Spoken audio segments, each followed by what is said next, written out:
Hello,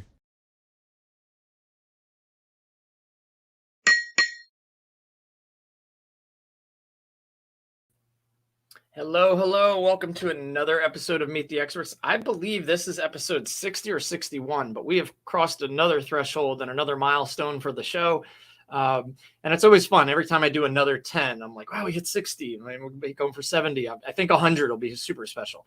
But every episode has been great. I've learned so much through this process of getting to know people from around the world that do different things that I otherwise probably wouldn't know anything about. And just meeting people and bringing them into my overall network has been fun. Giving business owners the chance to talk about who they are and what they do in a really easy digital format, giving them the video when it's all said and done has been pretty rewarding, to say the least. And business owners have loved look, as business owners, we like to talk about ourselves and what we do, right? We're networkers. We're people, right? So to be able to offer this has always been great. Today's episode is going to be no different. It's going to be a lot of fun. I'm going to talk to Suzanne Jabour, who's a grieving mom, and she has found meaning in her loss through opening up conversations about grief and how it works and what's going on when you experience it.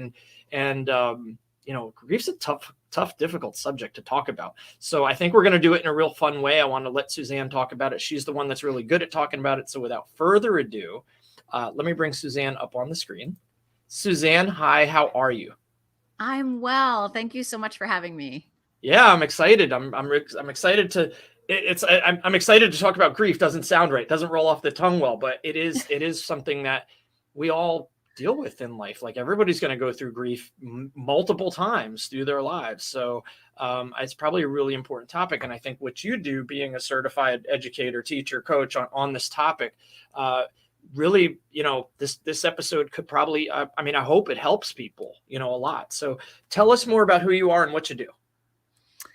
As you said, I'm a grieving mom, and I became a grief educator because one of the things I learned very early in my most recent grief was that I didn't know enough about how it really operated, even though it wasn't my first loss of someone close to me. And the people around me didn't know how to support me.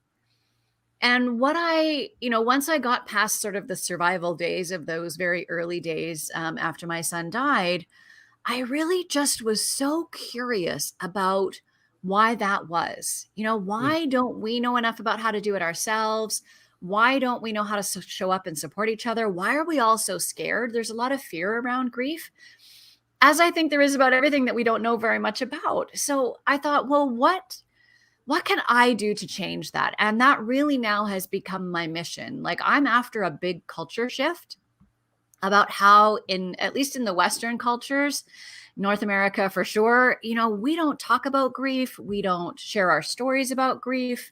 We don't talk about the symptoms we all have. And so then when it happens to you, you're dealing with the loss of your loved one or whatever the loss was, because we'll present immediately that grief happens for all kinds of losses. For me, I come to this work after the loss of my son, but we experience grief for losses of opportunities and friendships and pets and businesses, or we do a great launch and it fizzles, and there's grief there, right? We've put our heart and soul into this big thing, and then, we launch it and nothing happens. So I think we need a much more robust conversation about grief, about where it shows up and what happens to us when it does, and how we can show up and help each other more. Because really right now, grief is a time of isolation, and I think it could become a time of connection. That's really important that you said that, I think. And that was kind of what I was thinking about. It's like you talked about the fear. And sometimes, we hear that somebody lost a family member, they lost a loved one, they lost a pet. And we know the superficial things to say, but we're terrified we don't know how much connection is too much connection, or do they want to be bothered? Do they not want to be bothered? We have all these questions about it. And I'm so glad to get to talk about that. So how do you come in, and what are some of your services, and how do they help? And what do you do a little bit about that? Yeah. So I come in either as a speaker, or I have a whole, business package. So if I'm coming in as a speaker, as you say, we're going to talk about it in a way that hopefully makes people not want to go, oh my gosh, I don't want to listen to this anymore. my goal is to have people lean into a conversation about grief instead of running screaming for the hills. Right. So I'll come in as a speaker and give a, entertaining and informative talk about grief, which I know sounds counterintuitive, but really is possible. And when I'm working with businesses, the goal is to really shift the culture and create a workspace where when we're grieving and we're at work, which I'm here to tell you is many of us at any given time, businesses wildly underestimate how many people on their staff are grieving at any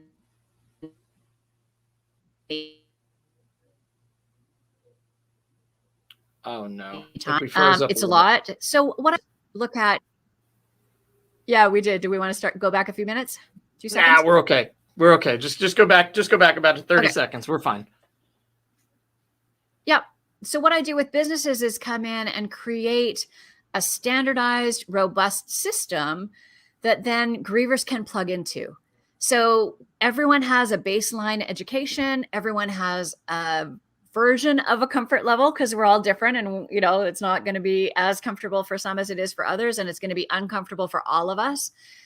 And then there's a system that people can plug into. So it takes the onus off the griever who really can't conceptualize what they really need anyway, and lets them instead look at a list of possibilities and go, oh yeah, that would be really helpful this week. And then has a follow-up system in it. So we're going to touch base in a week, look at what you need then, and provides that ongoing support. What I hear from business owners is, yeah, you get your 3 days off and maybe a referral to the employee assistance program, but that doesn't help you when you come to work and you have brain fog and time doesn't work the same way and it's hard to concentrate.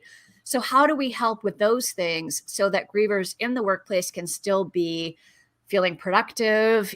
Grief for many grievers is a place we kind of touch the normal world that feels most of the time like it's moving on without us while we exist in a post-apocalyptic nightmare.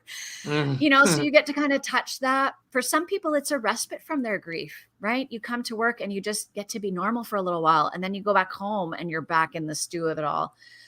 So there's lots of ways we can create scaffolds around those folks because they are valued parts of our team. And especially right now when it's such an employee market, if you don't have systems for people who are struggling that they can access, they will quit and have a new job tomorrow. Right. So, it behooves us as business leaders to really be creating systems that help with psychological safety, that help people feel seen, heard, and valued, so that everyone knows they're an important part of the team. That stuff all needs to be there. And I mean, I could quote research from forever to forever. Go on a ChatGPT, ask it, it'll pull up all the best stuff, but it's a big issue right now. Sure. Yeah. It's interesting how you talk about that, kind of just like 3 days and maybe a chat with the HR or somebody on, like on a staff or a grief counselor. I know I personally have experienced like coming to work to escape the grief for a while, that's happened recently with the loss of a pet that we had for 14 years, who was we'd had her for 13 of the 14 years she was alive.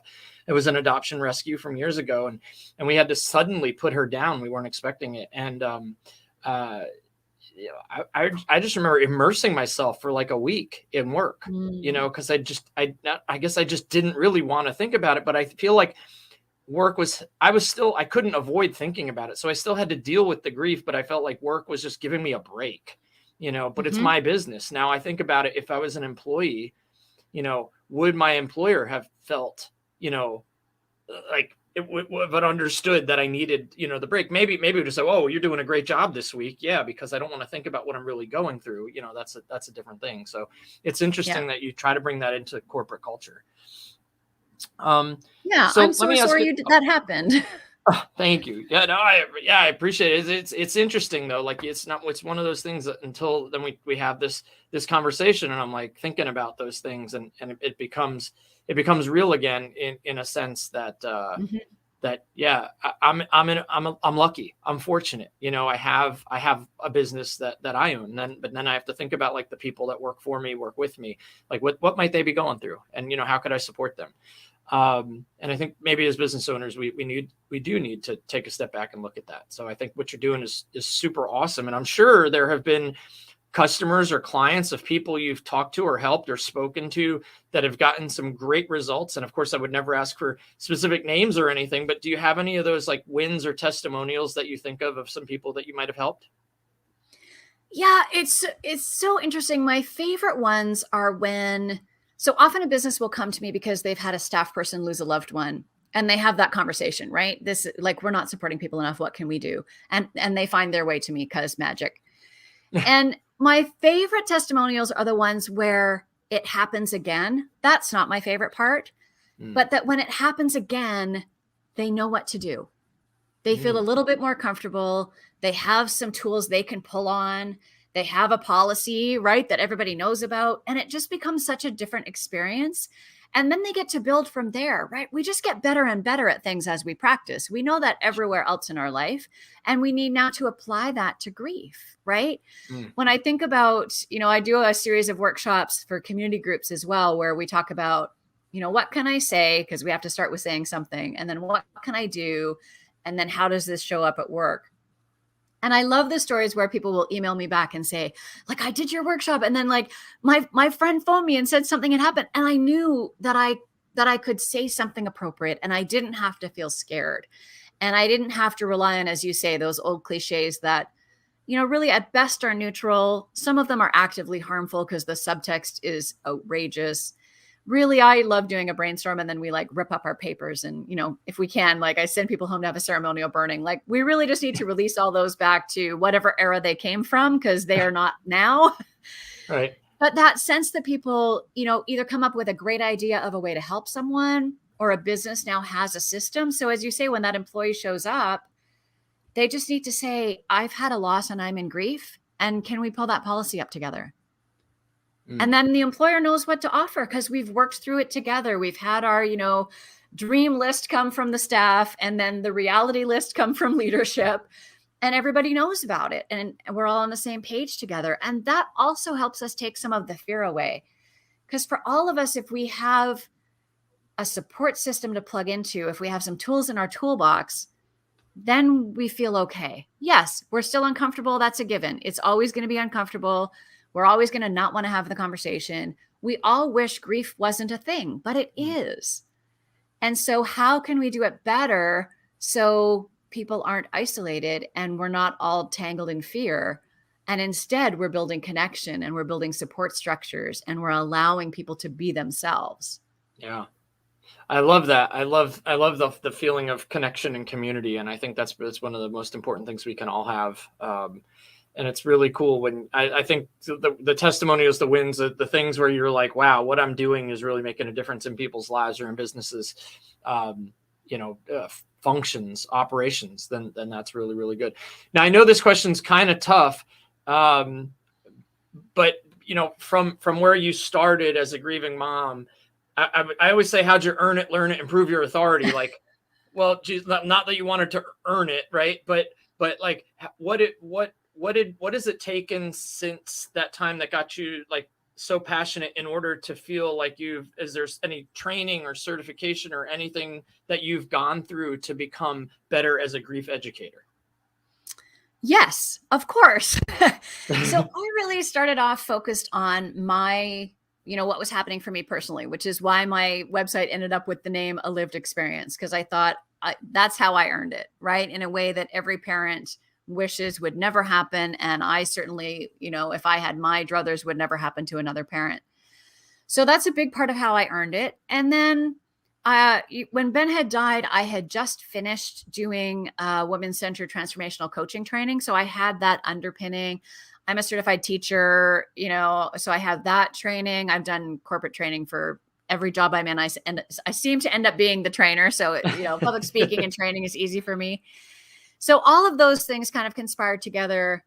And then I realized I really did want a grounding in grief education, so that I was sure, first of all, that my experience wasn't something foreign, right? That I hadn't done some weird thing. And also so that I just had a foundation of other people's experiences and other ways that people experience loss, other ways that grief impacts them. So I did my grief educator training with David Kessler, who's a very well-known grief expert. And that was important to me, to have that sense that what I had to say actually was grounded in the science, was grounded in the research. You know, I'm not a brilliant researcher, but lots of other people are. Right. So it was hooking into, you know, I can look at what they have discovered. And for me now, I'm just endlessly curious. I'm always reading some new study or some new something, or, you know, how are we valuing this? How does it, I just bought a book yesterday because I listened to this astonishingly great researcher who's a neuroscientist, and she's studying what grief does to our brain, which is so cool. And I'm just thinking about you and your pet loss. And I certainly experienced it with the loss of my son. When you have that idea that, oh, like I want to go and throw the ball, or I want to go and well, we never want to change the kitty litter. I don't know if you lost a cat or a dog, or a bird or a fish or whatever, but you know, I have those thoughts where I'm like, oh, like I want to make sure I tell Ben that. And what actually is happening in our brain is that path fires. So the path that says, I'm going to tell Ben, and then it hits the path that knows that Ben isn't here anymore. And that's where we get that little, like, you know, that fritz that happens in your brain. Yes. I'm so fascinated by that. I just bought the book yesterday. I can hardly wait to read the whole thing. When Juno passed away, or we put her down, it was almost comical in her house, but she would lay at the foot of the bed. And if I had to get up in the middle of the night to go to the bathroom, inevitably I would trip over her all the time. And right after she died, I remember waking up in the middle of the night and I was like trying to tiptoe around so I wouldn't trip over her. And and got that fritz where I was like, oh, she's not here. And then, you know, but it happened like 3 or 4 times, because I'm in the middle of a stupor, just waking up in the middle of the night thinking like, oh, I'm going to trip over. Oh, wait, she's not there. And that's exactly what, I would love to kind of talk with you again down the road to kind of feel or find out what that book talks about, or maybe you can email it to me later. You know, because that is, I mean, I don't know if I'm as passionate about it as you, but I think it is fascinating to why, you know, I guess, you know, you don't really know what happens in the brain that does that. So that's cool. But it helped me understand the brain fog, right? Because grief brain fog is really common.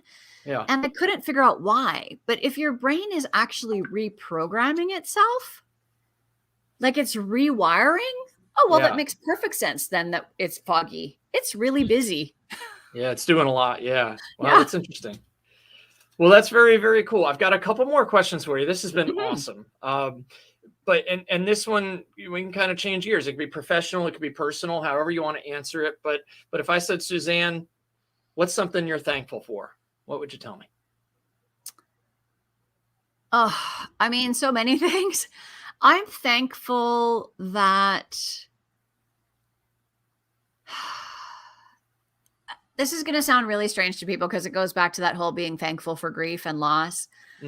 I'm thankful that when this horrible thing happened in my life and my son's, that I was able to be really clear that there was a life to be lived still, and it was mine. And that I was able to hold the whole horrifying, awful, hideous experience with some curiosity. And that I had people around me that were able to allow that to be okay, that didn't want me to be living the story that society tells us about a grieving parent. Right. And were able to allow me to be curious and be wondering and be, devastated, curled up in a ball on the couch sobbing, and all the things, and still just take baby steps to rebuild myself, to rebuild a life. Yeah. Wow. Yeah. I'm like, as I'm listening to you say that, I'm like, gosh, I would never want to go through it. It's getting me emotional. But I do think that it's really important that you say that, because we can be thankful for bad things to happen if the outcome can be that we can grow from it and we can be better people and we can help others more and we can do something more with our life. Then I think that's totally acceptable to be thankful for something that you wish never happened in the first place, but you still made the best of what you couldn't change at that point, you know? Yeah. So. And to be very clear, I would give it all up in a heartbeat to have him back. Absolutely. No doubts. No doubt about that. No doubt about that. Well, I got one question, and now I've had people get emotional on my show before, but it's never been me. So this is a good one. What What are some things that maybe you get asked all the time? I'm sure people ask the same questions. It's like a frequently asked questions thing. Do you have any that you could just kind of answer on video, or maybe just say, hey, what something I get, or here's 2 things that I get, and go ahead and answer those? Yeah, the 2 most common for sure is I don't know what to say and I don't know what to do. Right? That's like grieving 101, grief support 101. I don't know what to say. I don't know what to do. What I'll say about what to say is that here's how I jokingly put it. If you heard your Aunt Mildred say it to your mother at your grandmother's funeral, you should never say it again. Okay. So like all those old cliches, the platitudes, you can think of them for yourself. I've tried to erase them from my memory. Just never say them. Even if they give you some comfort, you don't get to be that comfortable. So instead, what you can do is find your own perfect words. Jay, I could make $1 bajillion if I could come up with the one perfect thing to say, but grief isn't one size fits all. So there's no one perfect thing to say. What's always going to be perfect is speaking from your heart and saying what's true for you. So, I'm so sorry this terrible thing happened. I don't know very much about grief, but what I know is I love you. And does it help if I come and just sit with you? Does it help if I make a cup of tea? Right. Let's figure it out together. As long as it takes, I'm here. Can I keep reaching out? There's a million things we can say. And, when I do that in workshops, we do a whole brainstorming session and I give people time to think about, here's something you can do at home, right? Think about someone you said something and you were like, oh, that was not the right thing. Get yourself into your heart. Think about what would you say from your heart that's uniquely yours that you would say to that individual person, because that's how we're going to change what we say. Yeah. And the things people come up with, talk about being emotional, the things people come up with, we're always all crying. I could have $1 bajillion greeting card business from the beautiful things people say, but they're beautiful because they're uniquely theirs and they're going to a unique person. Yeah. So that's my best takeaway for what to say. What to do, it's really important to know that grievers cannot conceptualize very well. So that really common, heartfelt, anything you need, let me know. Give me a call anytime, I'm there for you. That's all lovely. And I got to the point where I had to stop listening to the words and just feel the intention, right? Which was, I love you and I want to help. As a griever, I can't think about, I'm trying to concentrate on breathing. And that's my assignment for today. What I might need 2 days from now, a week from now, tomorrow, in 5 minutes, I can't conceptualize because now I understand my brain is busy rewiring itself. That's right. So very specific offers.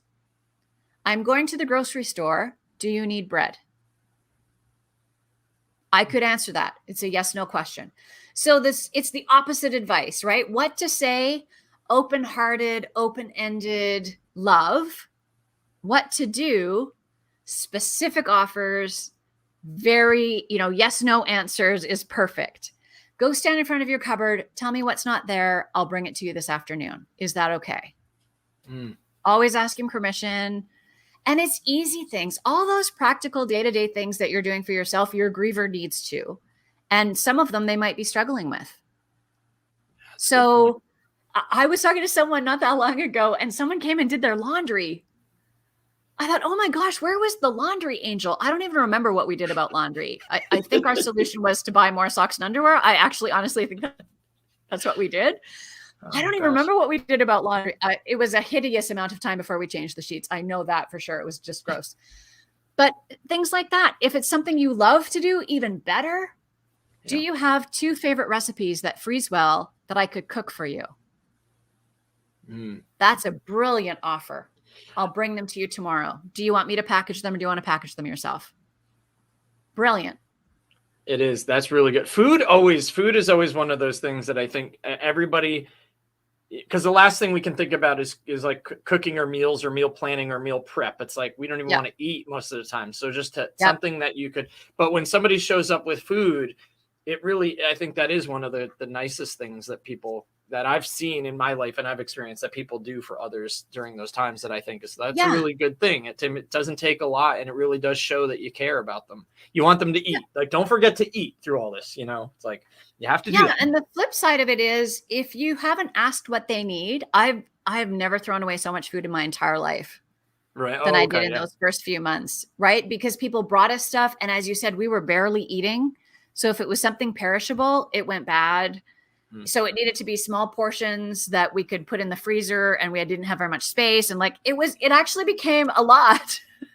So a specific offer, like, do you have a favorite recipe you can send me that's easy to freeze? Or do you have something that when you just, it's fast and easy and it settles your stomach? Like, the more specific, the better. Right. The more specific, the better.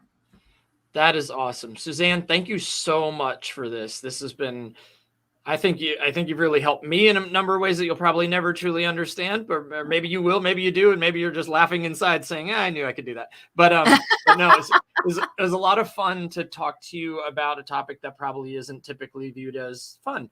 But it was really an educational experience, and 26 minutes just flies by. So I do appreciate the time today, and thanks for being a guest.